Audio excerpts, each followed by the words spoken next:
What's going on, Legionnaires? It's Thunder here, bringing you some more casual gamer content. Now that we are within a week of Path of Exile 2's early access, some of the review playtesting is coming in. So we're going to go ahead and watch one of the first ones that just got published by Fextralife. If you don't know Fextralife, fantastic YouTube channel reviewing mostly RPG games, action, and adventure games. So let's just go right into the review. Video, I want to talk about my hands-on impressions with the game. I just wrapped up the main campaign today after about 35 to 40 hours, I estimate, of playtime, somewhere in that ballpark. I want to talk about what I think about the game, what I like about it, what I don't like about it so far. And keep in mind that when I go through this review as well, that this is from the perspective of a non-hardcore Path of Exile player. And the reason I say this is that my review is going to be from that impression, right? As somebody who's an RPG enthusiast who plays a lot of RPGs out there, but didn't get into Path of Exile to the extreme that a lot of other people and content creators have. So if you're somebody that's looking at Path of Exile 2 and you didn't really play the first game and you're wondering, should you jump in, this is going to be very valuable to you. Or someone who's played Path of Exile, but not religiously, I think this will be very helpful to you to kind of see what it feels like to another player that has the same amount of experience in Path of Exile as yourself. So the best way I can describe Path of Exile 2, and I know a lot of people are going to hate me for saying this because this comparison is overused, is it feels like the Dark Souls of ARPGs. And I know you don't want to hear that. A lot of people out there are going to immediately be like, oh God, why is he making this comparison? But it genuinely feels that way. I had a conversation with a friend of mine who's also playing Path of Exile Early Access, and we both thought the exact same thing. He's like, this is going to sound weird, but this game feels a lot like Dark Souls to me, and you wouldn't think of it looking at it, but that is the exact same thought I had with. Yeah, that's going to turn a lot of casual gamers and newcomers off the high degree of difficulty that comes with Dark Souls-like games. And Path of Exile 1 had a reputation for being more of a difficult game. But for me personally, I think I'm ready for the challenge. I think the feeling of accomplishment after you tackle a boss who you've been struggling with is going to feel incredibly good, as opposed to just a mindless grind. When playing, and I'll try and explain exactly what made me think that. Firstly, Path of Exile 2 begins with no difficulty option, meaning you can't just control the difficulty of the campaign from the get-go. And love that character you're going selection to be playing screen on a challenging difficulty by default. Like the normal version of this game is still very difficult, and it's not an easy game by any means. It's definitely going to challenge a lot of people, particularly people that like myself that are not as familiar with Path of Exile or haven't played hundreds and hundreds of hours of the first game. It's going to challenge you when you play. You have to have a completely different mentality than that you play something like Diablo, where you're not really expected to face any challenge until you get to the end game. You're going to face that challenge immediately in Path of Exile 2. And one of the things about this game, too, is that there are lots and lots of boss fights in this game, and the boss fights are very difficult in some cases. And you're going to die on those bosses repeatedly. I died many, many times on some of the bosses in PoE 2. I had to change up my build a few times, go farm some gear, grind up a couple levels to get through some of the bosses. It wasn't just like, oh, if I, beeline to the end of the game, I'll get there. I had to take detours, level up, make my character stronger to get through the challenges of the game. And when you think of ARPGs in general, that's not something that you typically think about.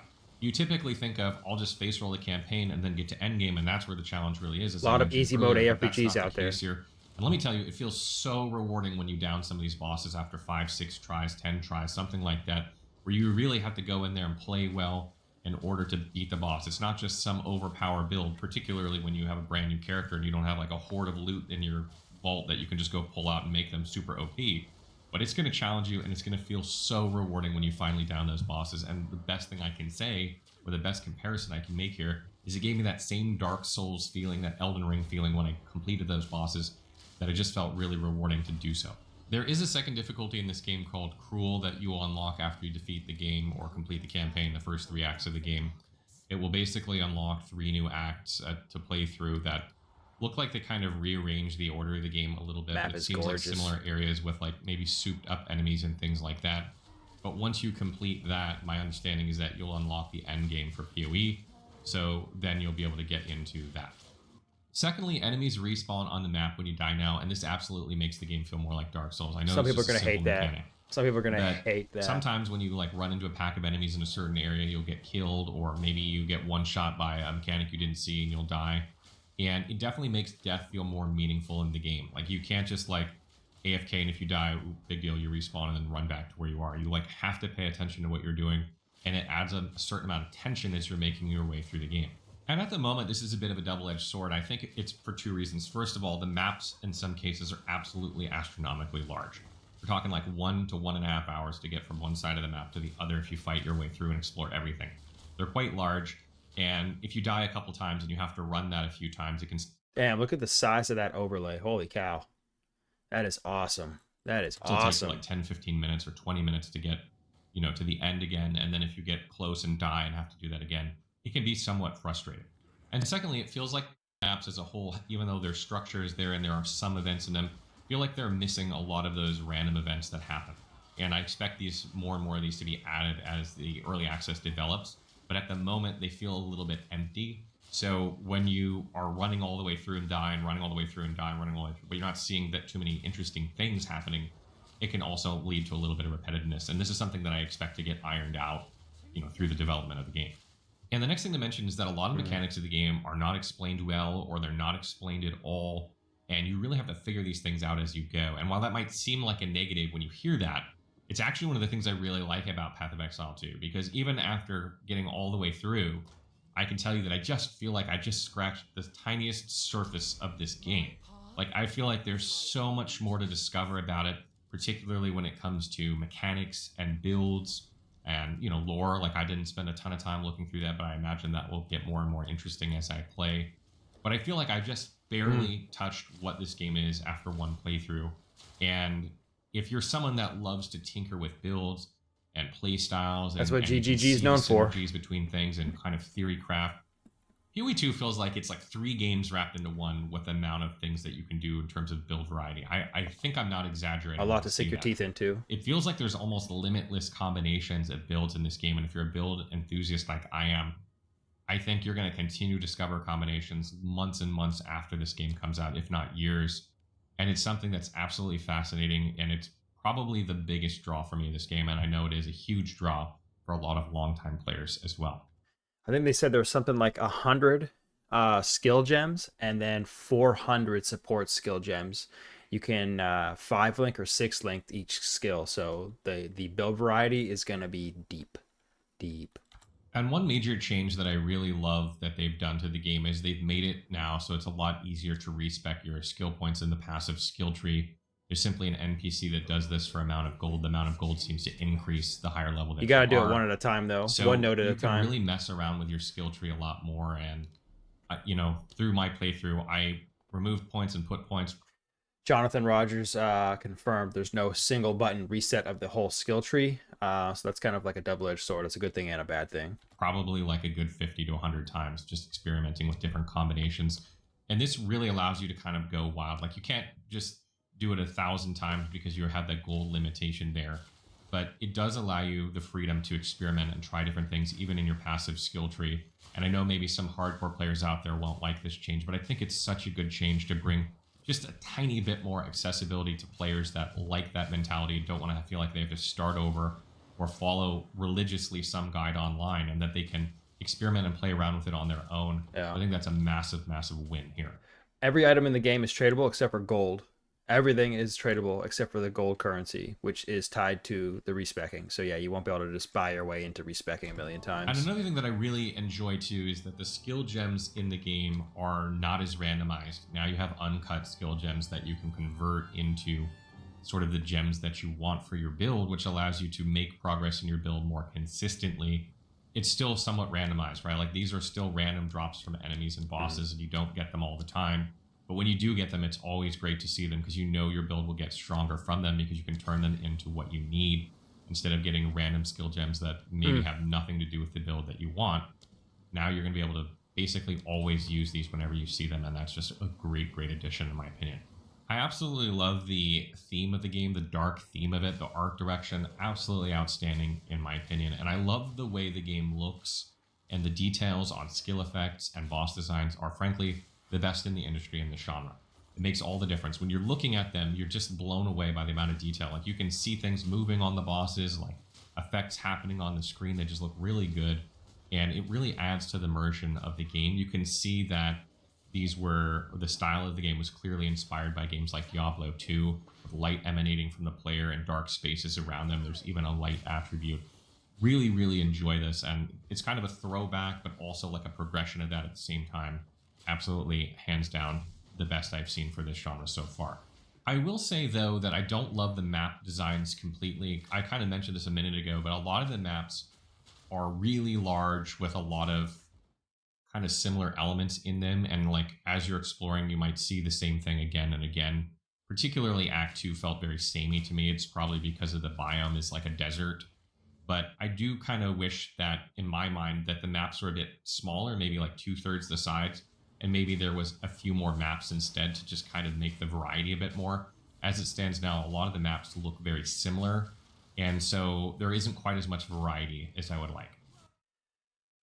Map variety through the campaign, through the acts, I'm not super concerned about. At launch of early access, we're going to do acts 1 through 3 twice. At regular launch, it'll be acts 1 through 6. So there will be more map variety, but I'm not super concerned about the variety of maps for the campaign. It's the end game that's really going to matter, because that's where you're going to spend 90% of your time in anyway. You're going to take a character through the leveling process, go through the campaign, get to the Atlas system at the end game, and then you're going to spend all your time in there, and that's where there's a lot more variety. So we'll see how big and varied the maps are there, but I'm not super worried about the campaign acts. Mechanically, though, the combat in Path of Exile 2 is the most dynamic I've ever played in an ARPG of this type. So we The need amount of environmental interaction and control you have over your character is, frankly, I don't think I've ever seen it done before in an RPG to this degree, or this type of ARPG. You have so much direct control over your character's movements and actions that it almost feels like it's blending, like the typical Dark Souls ARPG with a typical, hack and slash ARPG. It's sort of somehow merged them into one genre that's its like own thing, which is incredible. one of the things I think Fexter is trying to allude to is a very, very small little mechanic. You can dodge roll now, and you can also use dodge roll to do animation canceling. That adds an incredibly large degree of tactical strategy to the moment to moment combat. You're playing warrior, you're coming in with a huge bash, and all of a sudden an AoE's coming your way, or a different attack is coming your way, a range attack, and you're like, oh well, I'm committed to this attack. Well, you dodge roll out of it. Granted, there's a little bit of movement penalty probably with the dodge roll, but that animation cancel is going to be it has a humongous element to the tactile feel of moment to moment combat. And it's interesting because at first I really struggled with Path of Exile 2's controls, like because now when you move, you continue to move. If you're like click to move, you kind of continue to move in that direction, and it took me some getting used to. I was playing Ranger, so part of that is probably that. But then I found that like a lot of the boss arenas are not particularly large, so I would like over move a lot and get hit by attacks that I wasn't like trying to move that far, and I died a lot because of that. So for a little bit there, I didn't feel like I had a lot of control with my character, and it was kind of frustrating. But when I switched to controller, it was like a revelation. Everything changed for me. I felt like I was playing a completely different game. And frankly, it feels like this might be the first ARPG of this type, the hack and slash ARPG that's ever made, that was designed specifically for controller in mind first and mouse and keyboard second. And I know a lot of And people might not WASD hear that, and movement. of course I could be wrong. That might not be the case, but that's just what it feels like to me. When you start dodge rolling, and you're strafing, and you're jump attacking, detonating, and it's all very fluid on a controller, very easy to do. It's so seamless to use your skills with your buttons and position your character correctly. They really, really nailed this aspect. And frankly, after I got, used to the Looks controller, so after I good. was able to map all my skills and kind of set it up how I wanted, my potions on buttons, I don't think I'll ever play this game again on mouse and keyboard. It's just so good on controller that I can't help but think it was designed for that. Maybe some other people are, very savvy with mouse and keyboard out there that might be able to run circles around me on the controller. But again, as somebody who's not like a hardcore player in this game, just plays really, really well on controller. And if you're somebody who really wanted to play a game like this on controller, or you like the way like Diablo 4 plays, you'll love the way this plays on controller, because I think it's even more dynamic than Diablo 4 so far. And something else Yep. that I really love that I want to mention is that Path of Exile 2 has couch co-op on one system, even if you're playing on PC. So you can play Yeah. together on the couch, or in front of a computer with a friend or a loved one. They don't have to have the game. And this is something that Diablo's been doing successfully since Diablo 3. Both Diablo 3 and Diablo 4 have this. It's such a great feature and great option. I miss couch co-op in games. Really glad to see that PoE 2 has this. So those things being said, Path of Exile 2 is not a flawless game yet, and I emphasize yet because it's very beginning of early access. But it's not hard to see where this title is going. The writing is on the wall. It has the potential to dethrone Diablo 2 as the all-time king of the genre.